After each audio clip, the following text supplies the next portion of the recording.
So the leader of Aram, which is also known as Syria, picks a fight with Israel. He goes to Samaria, or he sets up his army near Samaria, and he tells King Ahab, I'm going to take your silver and gold and your wives and your children, and so you just have to give it to me. Ahab's like, yeah, I can't do that. And Ben-Hadad of Syria boasts about how large his army is. And Ahab says, don't boast before you've even won the battle.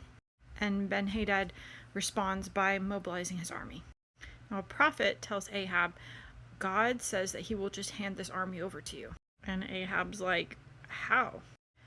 And the prophet says, through the provincial leaders, and also you're supposed to be the one that starts this battle. So Ahab takes the provincial leaders and 7,000 troops and moves against Ben-Hadad's army while Ben-Hadad is feasting and getting drunk. And they just begin demolishing this Syrian army. And Ben-Hadad escapes with his life, and he says, they must have won this battle because they worship gods of the mountains, and we were fighting in the mountains. Let's reorganize, come back, and we'll fight them in the valleys. Now, a prophet had already told Ahab he's going to come back in the spring. And sure enough, Ben-Hadad's army came back in the spring. They fought in the valley, and Israel struck down like some 100,000 soldiers, and another 27,000 of them fled, and the walls of the city fell on those 27,000 and crushed them anyways. Ben-Hadad then humbled himself before Ahab, and he asked for mercy. And he promised Ahab that Ahab could set up markets in Damascus of Samaria if he were to give him peace. So Ahab's like, yeah, I'll make a peace treaty with you. And he just let Ben-Hadad go back to Syria, free.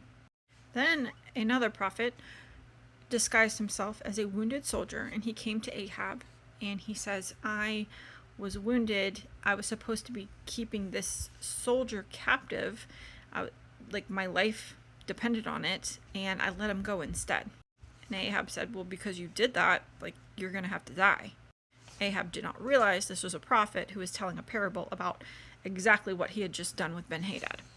And the prophet's like, good, I see you understand. So because you did the same thing with Ben-Hadad, a man who God had set apart for destruction and who'd already said that you would have victory over, you're going to have to pay with your life, which would have been his punishment.